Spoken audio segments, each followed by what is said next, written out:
Halo, selamat datang di video kami. Video ini kami buat untuk memenuhi tugas konstruksi dan perancangan perangkat lunak.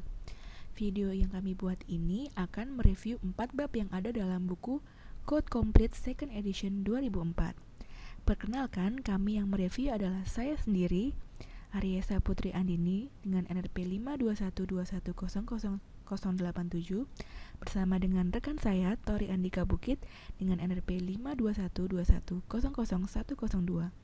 Kami berdua adalah mahasiswa jurusan Sistem Informasi ITS dari kelas KPPLD. Seperti yang sudah saya jelaskan sebelumnya, apa saja sih yang akan kita review? Yang akan kita review adalah 4 bab. Di antaranya, yang pertama adalah bab pertama mengenai software construction atau konstruksi perangkat lunak. Bab kedua mengenai metaphors of software development atau perumpamaan-perumpamaan yang ada dalam pengembangan perangkat lunak. Bab ketiga mengenai upstream prerequisites atau prasyarat-prasyarat awal dalam konstruksi perangkat lunak. Dan bab keempat adalah key construction decision atau keputusan-keputusan kunci yang akan diambil dalam konstruksi perangkat lunak. Penasaran dengan keempat bab tersebut? Let's check it out.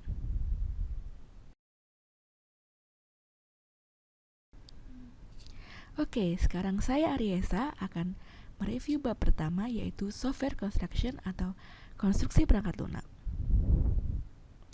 Dalam bab ini ada dua hal penting yang akan saya review. Yang pertama, kita akan mengenal terlebih dahulu apa itu software construction dan mengapa itu menjadi sangat penting dalam software development. Apa sih software construction itu? Software construction atau konstruksi perangkat lunak adalah sebuah aktivitas penting atau yang utama dalam pengembangan perangkat lunak. Tidak ada perangkat lunak yang bisa dikembangkan tanpa adanya konstruksi terlebih dahulu. Jadi, sudah bisa dipastikan bahwa software construction merupakan aktivitas wajib yang pastinya harus ada dalam proyek pengembangan perangkat lunak. Aktivitas-aktivitas yang ada dalam konstruksi perangkat lunak sangat banyak, di antaranya ada coding, debugging, detail design, unit testing, integration testing, dan aktivitas-aktivitas lainnya. Namun, khusus untuk software construction, aktivitas penting dibatasi hanya pada lingkaran abu-abu ini saja.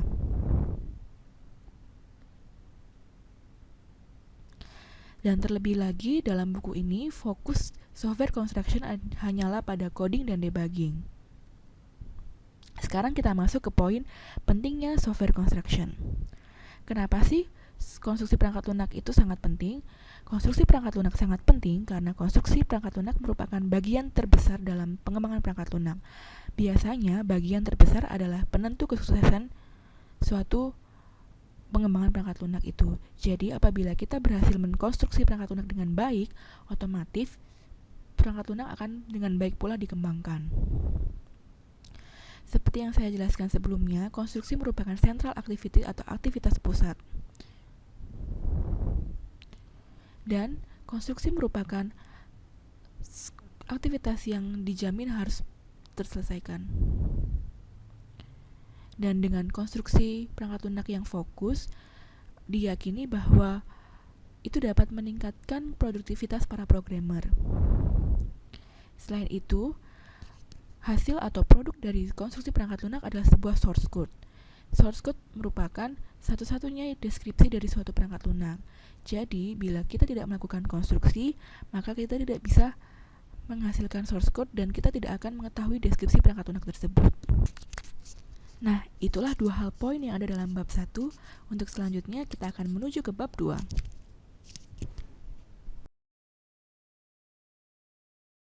Ya, kali ini bersama saya Tori Andika Bukit. Saya akan membahas tentang chapter 2. Chapter 2 itu judul babnya adalah Metaphors for Richer Understanding of Software Development. Jadi pada bab 2 kali ini kita akan membahas tentang penggunaan metafor atau the power of metaphor untuk meningkatkan pemahaman kita terhadap pengembangan perangkat lunak atau software development.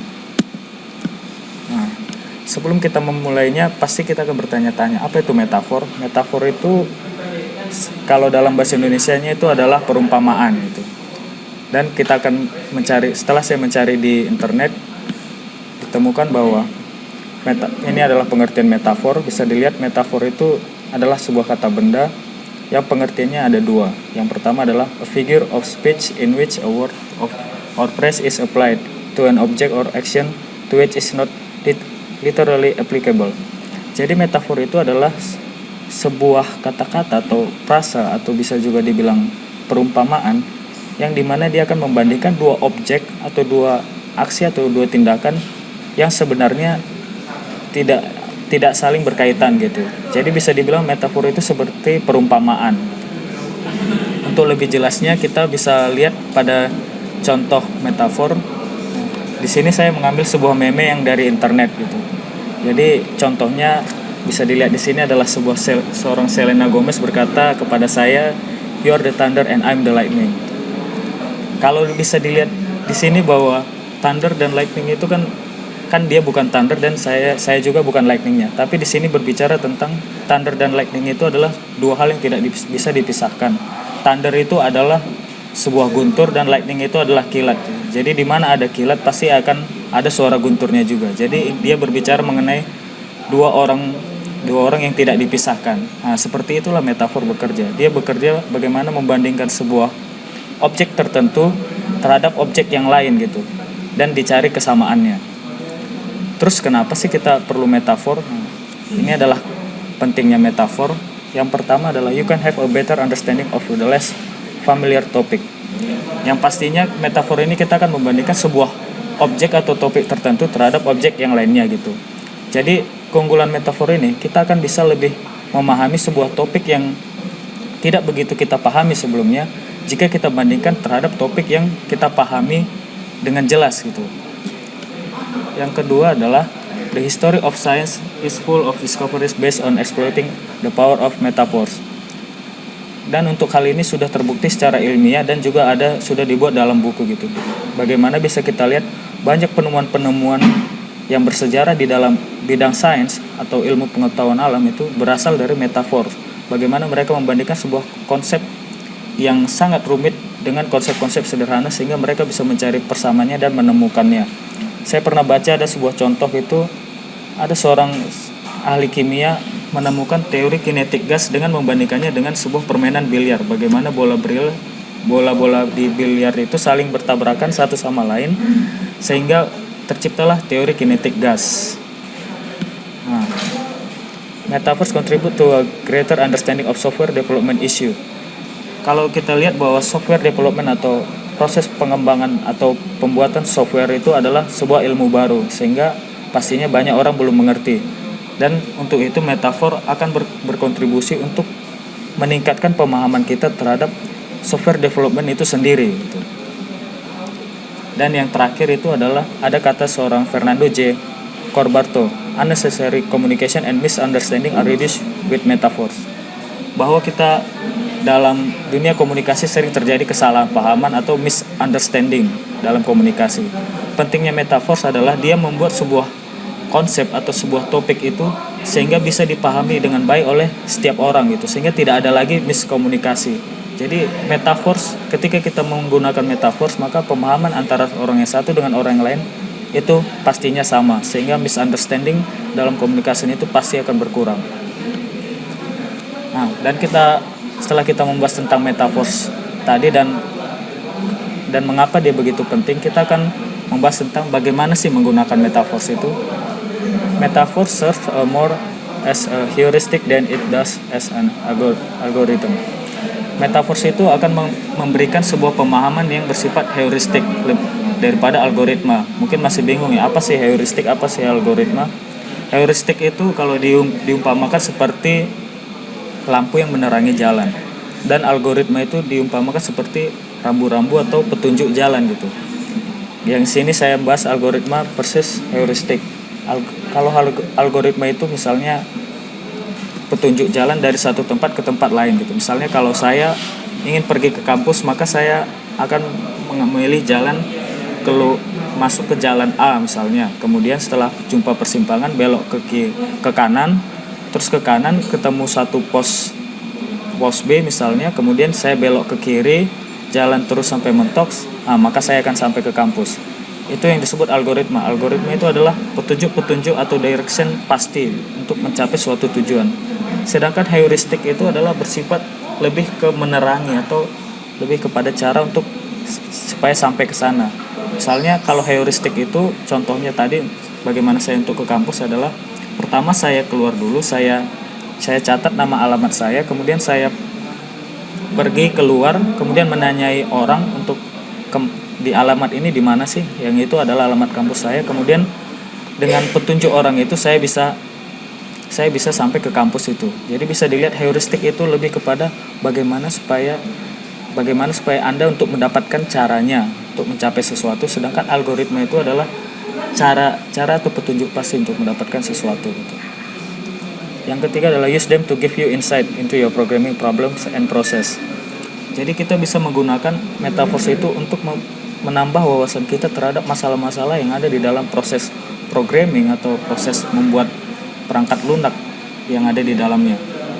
Yang keempat adalah use them to help you think about your programming activities and to help you imagine better ways of doing things. Jadi metaphors ini akan membantu kita juga untuk berpikir mengenai aktivitas-aktivitas programming yang selama ini kita lakukan, dan ini juga memberi gambaran yang nyata dan lebih baik kepada kita tentang bagaimana untuk melakukan programming itu ke arah yang lebih baik lagi. Kita lanjut.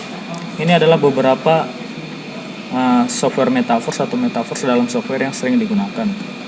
Yang pertama itu adalah software penmanship, yaitu writing code. Ini adalah metaphors yang paling primitif dan paling pertama diungkapkan, nanti kita akan bahas. Yang kedua adalah software farming, yaitu growing a system. Yang ketiga software oyster farming, system accretion. Dan yang keempat software construction, building software. Kita akan bahas satu-satu. Nah, yang ini adalah common software metaphors. Common software metaphors ini adalah yang pertama itu software penmanship, writing code. Itu adalah bagaimana kita membandingkan proses ngoding atau proses membuat program dengan menulis, kegiatan menulis. Seperti di gambarnya ini adalah ada gambar orang sedang menulis gitu. Dan ini adalah sebuah metaphors yang paling primitif dan pertama kali digunakan. Yang pertama kali ini kesamaannya adalah ketika kita melakukan coding atau membuat sebuah program, kita itu sama seperti sedang menulis. Jadi kita mengkonsepnya dulu, kemudian kita menulis sampai selesai. Kelemahan dari metaphors ini adalah bahwa ini bisa berlaku untuk ketika kita mengembangkan sebuah software yang belum begitu kompleks gitu, yang hanya bisa dikerjakan satu orang. Karena writing itu dekat dengan kegiatan yang individual, bisa dilakukan oleh satu orang.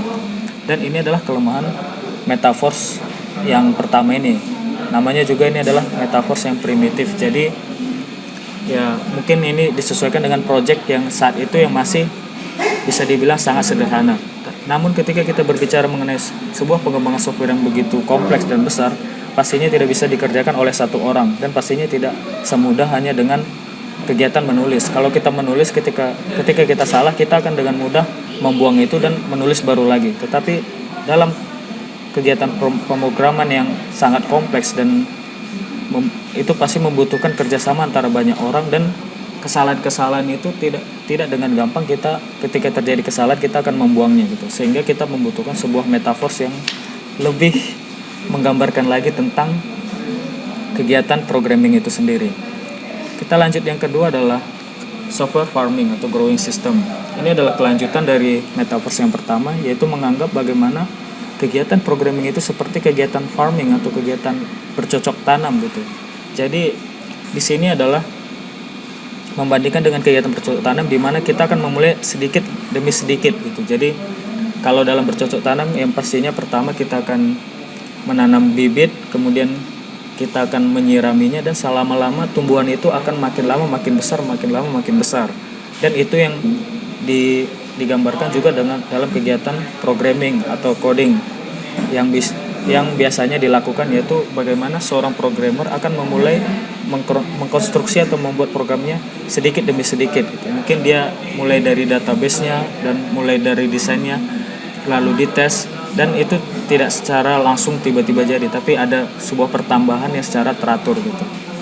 Ini mungkin kelihatannya bagus metaphors ini, tapi ada kelemahan di metaphors ini, karena ketika kita berbicara farming itu bukan hanya bicara pertumbuhan sebuah tanaman. Farming itu kan kita ada kegiatan pemilihan bibit dan ada juga kegiatan di mana kita merawatnya, menyiraminya gitu. Dan itu kalau kita analogikan dengan kegiatan programming atau coding itu sangat tidak cocok dan terlalu kelihatan memaksa gitu. Jadi kita tidak mungkin dalam kegiatan coding kita akan menyiraminya dan tiba-tiba akan panen, sehingga panennya itu akan menjadi sebuah source code yang sudah komplit itu. Dan itu sangat kelihatan memaksa, sehingga kita butuh metaphors yang lebih lagi menggambarkan kegiatan programming itu sendiri. Dan sampai kita yang ketiga, yaitu adalah software all-star farming atau system accretion. Ini yang bersama dengan metaphors kedua yang bagaimana berbicara kegiatan programming itu dimulai dari kegiatan pertambahan dari yang kecil ke makin besar gitu. Tapi kali ini diambil sebuah metafor atau perumpamannya seperti yang kita lihat di gambar ini adalah sebuah kerang, di mana kerang ini akan menghasilkan sebuah mutiara. Ketika sebuah kerang itu menghasilkan mutiara, yang mereka lakukan adalah mengumpulkan garam yang ada di air laut, dikumpul-kumpulkan sehingga makin lama sehingga membentuk sebuah mutiara yang indah gitu. Dan itu namanya adalah accretion. Accretion itu adalah kegiatan pertambahan yang secara konstan terus-menerus untuk menghasilkan sesuatu yang sifatnya utuh. Dan itu juga yang dipakai dalam kegiatan programming ini. Bagaimana menggambarkan kegiatan programming itu seperti kita sedang seperti kerang yang ingin membentuk sebuah mutiara. Jadi kita akan mulainya sedikit demi sedikit lama, dan selama-lama software itu akan menjadi utuh gitu. Nah, dan metafor ini sudah menggambarkan sudah cukup baik gitu, tetapi sayangnya masih saja ada kekurangan gitu, karena ketika kita bicara software all-star farming ini masih berbicara tentang individual, masih dilakukan oleh satu orang, dan juga belum menjelaskan secara rinci mengenai tahap-tahapan di dalam programming itu, karena di dalam programming itu ada banyak sekali tahapan sebelum kita mulai ngoding. Ada tahapan kita menggali requirement-nya, ada juga tahapan kita membuat desainnya, membuat arsitekturnya, segala macam. Dan di metafor kali ini itu belum digambarkan secara nyata, sehingga pada metafor structure ini menurut saya sudah sangat komplit, yaitu bagaimana menyamakan bagaimana kita membangun sebuah konstruksi bangunan dengan membangun sebuah software, dan itu persamaannya sangat erat sekali. Misalnya ketika kita membangun sebuah bangunan, yang pastinya kita merancang bentuknya seperti apa, kira-kira luasnya seperti apa gitu. Dan ketika kita membangun sebuah software itu pasti akan kita rancang dulu gitu. Misalnya softwarenya ini akan diimplementasikan seperti apa dan akan menjawab kebutuhan apa gitu. Dan kalau kita membangun sebuah bangunan, pasti kita membutuhkan seorang arsitek dan seorang ahli tenaga sipil yang bagaimana merencanakan supaya bangunan ini bisa cepat selesai dan fondasinya kuat. Dan sama juga dalam proses kita membuat software, kita pasti membutuhkan bisa dibilang seperti sistem analis, bagaimana dia bisa memperkirakan, mendesain sebuah softwarenya sehingga bisa user friendly, bisa menjawab kebutuhan, bisa diimplementasikan di environment yang dimana software ini akan berlaku gitu. Dan yang terakhir itu pasti ada pekerja-pekerjaan yang membangunnya, yang itu bisa disamakan dalam kegiatan dalam seorang programmer, yang ketika desainnya sudah jadi yang dibuat oleh sistem analis, maka programmer akan mulai coding. Dan dalam konstruksi bangunan juga pasti akan dicek kekuatan bangunannya itu sendiri, apakah tahan gempa, apakah kalau hujan atapnya bocor. Dan sama juga dengan ketika kita membuat software, pasti ada tindakan pengecekan gitu. Jadi dalam setiap tindakan konstruksi bangunan dan konstruksi software itu sangat dekat kaitannya gitu. Jadi bagaimana misalnya juga ketika kita membangun software, kita juga tidak mungkin kita coding semua dari awal. Kita mungkin saja memakai plugin atau source code yang sudah ada sebelumnya yang bisa kita implementasikan dalam software baru ini. Sama juga dengan konstruksi bangunan, ada bagian-bagian tertentu dalam bangunan yang kita tidak buat sendiri. Misalnya ketika kita membuat rumah, kita kan bisa membeli pintu. Jadi kita tidak perlu membuat pintu baru, tapi kita bisa aja membelinya dan memasangkannya. Itu adalah sebuah kesamaan yang menurut saya sangat luar biasa. Dan ini adalah metafor yang sampai saat ini masih yang banyak dipakai oleh ahli-ahli IT saat ini. Ya, demikianlah untuk bab 2 kali ini. Kita akan lanjut ke bab 3. Kembali lagi bersama saya Ariesa. Sekarang kita akan masuk ke bab 3 mengenai Measure Twice, Cut Once, Upstream Prerequisites. Dalam bab ini kita akan membahas prasyarat-prasyarat awal apa saja yang dibutuhkan atau dipersiapkan sebelum memulai konstruksi perangkat lunak. Oke, apa itu prerequisite atau prasyarat? Prasyarat adalah sesuatu yang harus dipersiapkan dalam memulai untuk konstruksi perangkat lunak. Prasyarat identik kaitannya dengan persiapan. Tanpa adanya persiapan, prasyarat tidak akan baik dan itu akan mempengaruhi konstruksi ke depannya. Seperti yang dianalogikan dalam gambar berikut ini. Jika kita ingin membangun sebuah rumah yang kokoh dan kuat, kita harus mempertimbangkan fondasinya terlebih dahulu. Kita harus memikirkannya matang-matang agar fondasi itu kelak bisa menyokong konstruksi dari rumah tersebut. Sama halnya dengan pengembangan perangkat lunak. Dalam konstruksi pengembangan perangkat lunak, kita harus memikirkan prasyarat-prasyarat awal agar didapatkan banyak keuntungan di antaranya. Dengan adanya prasyarat, kita dapat menentukan kualitas software yang ingin kita kembangkan nantinya. Selain itu, kelengkapan prasyarat di awal akan sangat membantu dalam mengurangi cost atau biaya dalam pengembangan perangkat lunak. Jika kita telah mempersiapkan prasyarat-prasyarat di awal dengan baik, diyakini nantinya biaya yang dikeluarkan dalam pengembangan proyek tersebut bisa dihemat. Selain itu, persiapan atau pengumpulan prasyarat di awal yang baik juga dapat membantu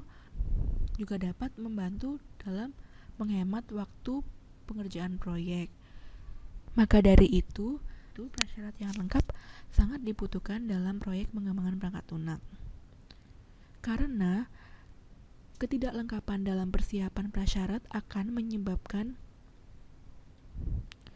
banyak kerugian, dan ketidaklengkapan persiapan tersebut biasanya disebabkan oleh yang pertama, para developer yang menangani proyek-proyek tersebut belum terlalu ahli. Mungkin biasanya para developers ini adalah para fresh graduates atau mahasiswa-mahasiswa yang baru lulus yang belum punya banyak pengalaman dalam konstruksi perangkat lunak. Ketidaklengkapan prasyarat juga bisa disebabkan oleh para programmers yang tidak terlalu memperhatikan dalam pembuatan dokumen. Para programmers biasanya tidak bisa menahan untuk segera melakukan coding dalam pengembangan perangkat lunak tanpa memperhatikan kelengkapan dalam pengumpulan prasyarat dalam dokumen. Hal-hal lain yang menyebabkan ketidaklengkapan prasyarat bisa juga dikarenakan oleh para project manager yang menuntut para programmer untuk fokus kepada coding dalam pengembangan perangkat lunak tanpa memperhatikan dokumen pula. Setelah mengetahui pentingnya prasyarat dan penyebab-penyebab ketidaklengkapan persiapan prasyarat, berikut adalah argumen yang dapat dikatakan untuk meyakinkan para klien untuk melakukan prasyarat sebelum konstruksi perangkat lunak. Kita dapat menjelaskan secara logis maupun menggunakan analogi atau perbandingan. Prasyarat sangat penting dan butuh perencanaan. Kita dapat menjelaskan bahwa proyek yang besar membutuhkan perencanaan yang besar pula. Sedangkan menggunakan analogi, kita bisa menjelaskan bahwa kita tidak akan bisa memakai sepatu dengan nyaman tanpa memakai kaos kaki terlebih dahulu. Dengan demikian, kita harus mempersiapkan prasyarat-prasyarat di awal terlebih dahulu sebelum memulai konstruksi perangkat lunak nantinya. Selain itu, kita juga bisa menampilkan data-data tentang pentingnya prasyarat sebelum konstruksi, seperti dengan tabel rata-rata biaya perbaikan yang dikeluarkan ketika dilakukan prasyarat maupun ketika dilakukan prasyarat dibandingkan dengan tidak dilakukan prasyarat. Dengan kedua cara ini, kita dapat meyakinkan para klien untuk tetap bisa melakukan prasyarat sebelum konstruksi. Selanjutnya, kita akan membahas tentang macam-macam prasyarat. Ada 3 macam prasyarat, yaitu yang pertama adalah prasyarat perumusan masalah atau Problem Definition Prerequisites. Yang kedua adalah requirement prerequisites atau prasyarat kebutuhan. Dan yang ketiga adalah arsitektur prerequisites atau prasyarat arsitektur. Prasyarat pertama yang akan kita bahas adalah prasyarat perumusan masalah. Prasyarat ini merupakan prasyarat yang paling penting untuk dipenuhi terlebih dahulu sebelum dilakukan konstruksi perangkat lunak. Keyword dari problem definition prerequisite atau prasyarat ini adalah kita harus menemukan masalah apa saja yang ingin diselesaikan oleh sistem yang akan kita buat. Perumusan masalah identik dengan menemukan masalah-masalah apa saja yang tidak atau belum memiliki solusi yang memungkinkan. Semakin impossible atau semakin tidak mungkin solusi dari suatu masalah tersebut, maka semakin baik perumusan masalah dalam prasyarat tersebut. Nah, berikut adalah piramida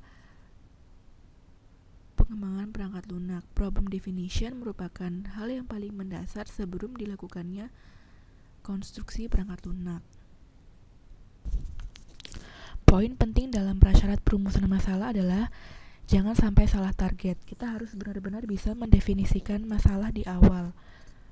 Jangan sampai kita salah mendefinisikan masalah dan memperbaikinya ketika kita telah melakukan konstruksi proyek tersebut di tengah. Problem should be well defined.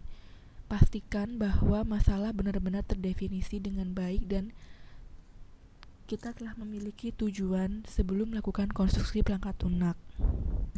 Prasyarat berikutnya adalah requirement prerequisition atau prasyarat kebutuhan. Prasyarat kebutuhan ini setingkat di atas problem definition prerequisition. Jadi setelah masalah terdefinisikan dengan baik, hal berikutnya yang kita lakukan adalah mendeskripsikan detail software atau perangkat lunak yang akan kita buat, ingin bisa melakukan apa saja dan apa saja yang dapat dilakukan untuk mendapatkan solusi. Di dalam requirement prerequisition, usahakan bahwa requirement atau kebutuhan tersebut minimalisir ketidakpahaman user dengan keinginan atau dengan fungsionalitas sistem yang dibuat oleh programmer. Selain itu, dengan adanya prasyarat kebutuhan juga dapat meminimalisir perubahan-perubahan yang dapat terjadi nantinya. Good requirement versus bad requirement. Requirement yang baik adalah requirement yang terdefinisi secara mendetail, bukan requirement yang terdefinisi secara umum. Tetapi perlu diingat bahwa yang terpenting dalam requirement prerequisition di sini adalah user mengerti kebutuhan-kebutuhan apa saja yang dapat dilakukan oleh sistem. Jadi bukan hanya programmer saja yang mengerti kebutuhan-kebutuhan tersebut. Point of view dari user atau sudut pandang user sangat penting dalam prasyarat ini. Bicara tentang perubahan, dibutuhkan suatu requirement yang stabil untuk meminimalisir perubahan yang terjadi, karena perubahan ini sangatlah berdampak buruk atau merugikan dalam proyek pengembangan perangkat lunak. Jadi, usahakan untuk menciptakan suatu kebutuhan yang stabil, karena kebutuhan yang stabil akan membuat arsitektur, desain maupun coding lebih terprediksi dan menenangkan. Riset di IBM membuktikan bahwa 25% perubahan requirement yang terjadi pada proyek-proyek di perusahaan akan menyebabkan 70 hingga 85% pengulangan proyek. Dari yang demikian itulah yang menyebabkan biaya proyek membengkak, dan proyek molor. Jadi kita harus bisa mungkin untuk menciptakan kebutuhan yang stabil agar tidak banyak terjadi perubahan-perubahan di tengah-tengah pengerjaan proyek nantinya. Lalu, bagaimana caranya untuk meminimalisir atau menangani perubahan kebutuhan selama konstruksi? Ada beberapa cara, di antaranya yang pertama, kita bisa menggunakan requirement checklist untuk memastikan atau melist apa saja yang bisa dilakukan oleh perangkat lunak, apakah sudah sesuai kebutuhan atau belum, bagaimana kualitasnya, dan kita bisa menilai dari performa perangkat lunak tersebut. Selain itu, untuk meminimalisir perubahan, semua anggota tim proyek harus paham terkait biaya requirement changes atau perubahan requirement. Selain itu, perlu pula dilakukan change control procedure atau prosedur pengontrolan perubahan. Semacam kita membuat SOP, standar operasional perubahannya bagaimana untuk mengontrol perubahan tersebut. Kita juga dapat menggunakan pendekatan pengembangan untuk mengakomodasi perubahan. Dan cara menangani yang paling terakhir adalah jika perubahan tersebut sangat berdampak negatif dan kita tidak bisa melakukan apa-apa lagi, maka dump the project atau hentikan saja proyeknya, daripada nanti perubahan tersebut memberikan dampak kerugian yang lebih besar lagi. Prasyarat yang terakhir adalah arsitektur prerequisites atau prasyarat arsitektur. Software arsitektur atau arsitektur perangkat lunak sendiri merupakan bagian tingkat tinggi dari desain perangkat lunak. Arsitektur erat kaitannya dengan desain. Kualitas dari arsitektur akan menentukan bagaimana integritas konseptual sebuah sistem. Jadi, semakin baik arsitektur suatu perangkat lunak, maka semakin mudah dalam pengkonstruksiannya. Sedangkan semakin buruk arsitektur, maka itu akan terlihat semakin tidak mungkin. Seperti pada gambar di bawah ini, tanpa adanya arsitektur yang baik dalam suatu perangkat lunak, kita bisa saja menemukan masalah yang tepat tapi tidak dengan solusi yang benar. Dengan adanya arsitektur tersebut, kita dapat menciptakan solusi yang tepat untuk problem yang tepat. Seperti pada gambar di bawah ini, hanya untuk memanah papan panah tersebut tidak diperlukan meriam, hanya cukup sebuah panah. Tapi kita salah dalam menentukan alat atau arsitekturnya, sehingga itu terlihat sangat tidak mungkin. Komponen dalam arsitektur perangkat lunak sangatlah banyak. Di antaranya ada program organization, major classes atau kelas-kelas mayor, ada desain data, ada aturan bisnis, ada desain interface untuk pengguna, ada input dan output, ada management resource, ada security, ada performa, ada scalability, interoperability, internationalization, dan error processing. Nah, itu tadi adalah bahasan-bahasan yang ada dalam bab 3, bahasan mengenai tentang prasyarat-prasyarat awal yang harus dipenuhi sebelum kita melakukan konstruksi perangkat lunak. Selanjutnya, kita akan masuk ke bab 4. Ya, kembali lagi bersama saya Torian Deka Bukit. Di sini saya akan membahas tentang chapter 4. Chapter 4 itu judulnya adalah Key Construction Decision, yaitu adalah keputusan-keputusan kunci di saat kita akan memulai proses konstruksi. Konstruksi itu adalah proses di mana kita akan mengkodingkan atau membangun sebuah software. Dan pastinya sebuah software itu dibangun dengan menggunakan bahasa pemrograman.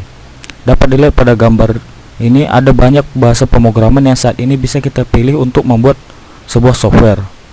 Dan ini merupakan keputusan kunci sebelum kita melakukan proses konstruksi, di mana kita akan memilih bahasa apa yang cocok, karena masing-masing bahasa memiliki kelebihan dan kelemahannya masing-masing, dan hal itu harus disesuaikan dengan project yang kita miliki, apakah kita dan karakteristik software kita juga. Nah, di sini ada sebuah statement yang mengatakan bahwa programming language choice affect productivity and code quality in several ways. Jadi di mana bahasa pemrograman itu akan mempengaruhi produktivitas dan kualitas dari kode dalam berbagai macam cara. Di sini ada sebuah fakta di buku ini dikemukakan bahwa seorang programmer yang sudah terbiasa dengan bahasa tertentu cenderung lebih produktif dan lebih efektif jika menggunakan bahasa itu dibanding jika dia dipaksakan menggunakan bahasa lain yang asing bagi dia. Dan juga ada beberapa bahasa pemrograman yang lebih efektif dibanding bahasa pemrograman yang lainnya. Di sini saya sertakan sebuah tabel di mana perbandingan bahasa C dengan bahasa-bahasa lainnya. Dan di sini bisa dilihat bahwa rasio ini menandakan bahwa tingkat kompleksitas atau tingkat keefektifan suatu bahasa dibandingkan dengan bahasa C. Bisa kita ambil contoh adalah perbandingan antara C++ dengan bahasa C itu sendiri. Di sini kita lihat rasionya adalah 1:2,5. Hal ini berarti bahwa untuk satu line C++ dia bisa mencapai tugas yang nilainya adalah 2,5, sedangkan untuk bahasa C sendiri hanya mencapai 1. Atau bisa kita kembalikan analoginya, yaitu untuk mencapai suatu tujuan tertentu, C++ hanya membutuhkan satu line code saja, sedangkan bahasa C membutuhkan 2,5 line code. Dan bisa kita lihat semakin besar nilai rasionya, maka bahasa itu semakin efektif, dan ini tentunya akan mempengaruhi proses konstruksi kita. Nah, di sini saya juga sertakan tabel tentang jenis program dan bahasa apa yang terbaik yang bisa digunakan dan bahasa yang terburuk yang bisa digunakan. Ini bisa kita baca sendiri. Yang saya ambil contoh itu adalah database manipulation. Untuk sebuah program yang berkaitan dengan database manipulation, bisa dilihat bahwa base language-nya atau bahasa pemrograman terbaiknya adalah SQL dan Visual Basic. Sedangkan untuk bahasa yang terburuknya adalah assembler dan C. Jadi sebaiknya dua bahasa ini dihindarkan saja. Bisa kita lihat lagi contoh program yang fast execution. Bisa kita lihat bahwa assembler, C, C++ dan Visual Basic merupakan bahasa yang terbaik. Jadi ketika kita membuat sebuah program yang mengutamakan fast execution, maka keempat bahasa pemrograman ini sebaiknya yang kita pilih. Dan ada worst language-nya itu adalah JavaScript, Perl, dan Python. Jadi sebaiknya JavaScript, Perl, dan Python itu kita hindarkan jika kita membuat sebuah aplikasi yang membutuhkan fast execution. Nah, ini kelanjutan dari tabel sebelumnya, bisa kita baca. Nah, bisa kita lihat di sini untuk contohnya adalah untuk sebuah program yang secure program, maka bahasa terbaiknya itu yang bisa kita pilih adalah C dan Java. Sedangkan untuk yang terburuknya adalah C dan C++. Nah, setelah kita membahas tentang bahasa pemrograman tadi, ada baiknya juga kita bahas tentang convention dalam programming. Convention itu adalah sebuah bentuk perjanjian di mana style atau gaya pemrograman kita dalam saat mengkonstruksi sebuah perangkat lunak. Di sini ada statement before construction begins, spell out the programming conventions. Jadi sebelum kita memulai konstruksi, ada baiknya kita untuk menentukan convention programmingnya itu. Apa sih itu convention programmingnya itu? Itu adalah sebuah gaya di mana kita mengkodekan sebuah software gitu. Misalnya itu berkaitan dengan bagaimana penulisan kita menulis variabel, menulis metode, atau tentang gaya object oriented kita. Itu sebaiknya harus kita definisikan terlebih dahulu, karena proses konstruksi perangkat lunak ini berkaitan dengan kerjasama tim, dan pastinya kita bekerja sama dengan banyak orang, dan masing-masing orang pasti memiliki gaya dan kecenderungan yang berbeda-beda, sehingga hal itu harus kita buat sebuah perjanjian gitu, agar ketika kita mengkonstruksi perangkat lunak, masing-masing kode itu bisa dilihat dari kerjaan satu orang dengan kerjaan orang yang lainnya itu saling nyambung gitu. Dan ketika ada convention ini dilanggar, maka akan sangat susah untuk diperbaikinya. Itu sama saja kita untuk mengulang sebuah code dari awal, dan itu sangat merugikan dalam proses konstruksi dan juga memakan biaya banyak. Jadi ada baiknya sebelum kita memulai proses coding, kita harus memiliki sebuah convention atau perjanjian gitu mengenai gaya coding yang akan kita pakai dalam mengkonstruksi perangkat lunak tersebut. Dan perhatian kita selanjutnya adalah lokasi kita di dalam teknologi wave, atau bisa dibilang perkembangan teknologi. Karena dalam proses konstruksi perangkat lunak, teknologi mengambil peranan yang sangat penting. Bisa kita lihat statementnya, this technology cycles or waves imply different programming practice depending on where you find yourself on the wave. Jadi bisa kita lihat bahwa posisi kita di dalam perkembangan teknologi itu sangat menentukan praktek atau metodologi atau pendekatan dalam proses kita melakukan coding. Kita ambil contoh adalah teknologi dalam kita memilih compiler, debugger atau bahasa. Bisa kita bayangkan mungkin pada tahun 90-an compiler, debugger itu mungkin memiliki keterbatasan sehingga cara kita melakukan atau praktek kita melakukan coding itu pasti berbeda. Mungkin di zaman sekarang di mana compiler dan debugger itu sudah memiliki kualitas yang sangat mumpuni gitu. Dan juga dalam hal bahasa, mungkin kita ambil contoh, ada mungkin bahasa Visual Basic pada tahun 90-an itu hanya mensupport fungsi-fungsi tertentu. Sedangkan ketika pada tahun 2000-an Visual Basic itu mungkin sudah mensupport lebih banyak fungsi lagi, dan sehingga bisa kita membuat sebuah software yang lebih kompleks. Dan hal ini harus kita definisikan dengan jelas posisi kita di dalam perkembangan teknologi itu di mana, dan agar kita bisa menentukan teknik atau praktis yang akan kita pakai di dalam proses programming atau coding itu sendiri. Selanjutnya di sini akan diberikan beberapa checklist yang menjadi guide kita atau tuntunan kita di dalam menentukan construction practice atau praktek dalam mengkonstruksi perangkat lunak. Yang pertama itu dari sisi coding. Ada 3 checklist yang bisa kita lihat. Yang pertama, have you defined coding convention for names, comment, and formatting? Ini berkaitan dengan convention yang sudah saya bahas sebelumnya. Apakah kita sudah menentukan convention? Dan kalau sudah menentukan conventionnya itu seperti apa?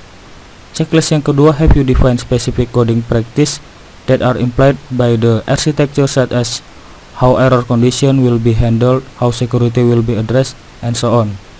Jadi di sini kita akan menentukan practice, specific practice dalam proses coding yang berkaitan dengan arsitektur, terus kemudian penanganan errornya, dan berkaitan juga dengan keamanannya. Apakah kita sudah menentukan practice tersebut sesuai dengan arsitekturnya?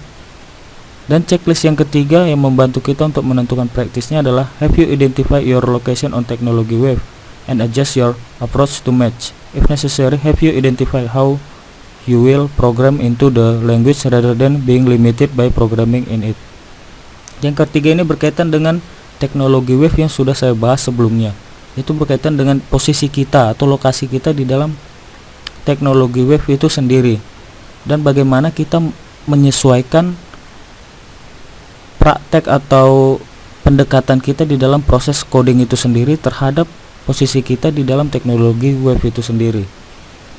Dan bisa kita lihat ada suatu statement yang menarik, have you identified how you will program into the language rather than being limited by programming in it.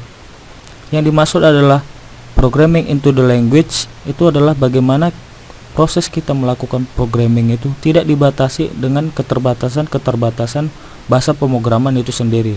Seperti yang saya bahas sebelumnya, mungkin suatu bahasa pemrograman, kita ambil contoh Visual Basic pada tahun 90-an hanya mensupport fungsi-fungsi tertentu.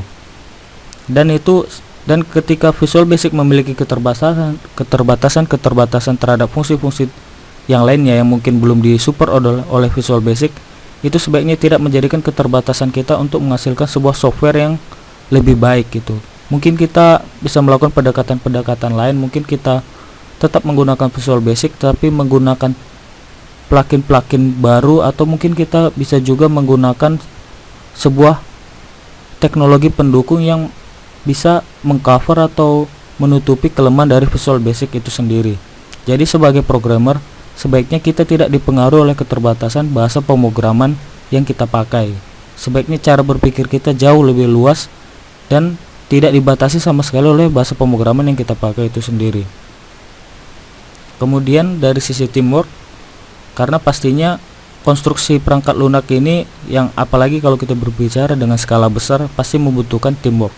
Jadi kita perlu juga mempertimbangkan teamwork itu sendiri untuk menentukan praktis di dalam kita melakukan construction itu. Di sini ada 2 checklist yang bisa kita pakai sebagai pedoman. Have you defined an integration procedure? Jadi apakah kita sudah menentukan prosedur integrasinya? Karena bisa kita tahu bahwa proses mengoding dengan menggunakan kerjasama itu pasti membutuhkan integrasi, di mana codingan satu orang dengan codingan orang lain bisa saling menyambung dan tidak saling bertabrakan terhadap fungsi-fungsinya. Kemudian checklist yang kedua, will programmers program in pairs or individually or some combination of the two? Apakah programmers itu kita pasangkan, kita buat berpasangan atau sendiri-sendiri atau kombinasi dari 2 orang atau lebih? Ini juga harus didefinisikan sebelum kita melaksanakan konstruksi perangkat lunak, karena hal ini berkaitan dengan teamwork antara programmer satu dengan programmer yang lainnya. Kemudian dari quality assurance atau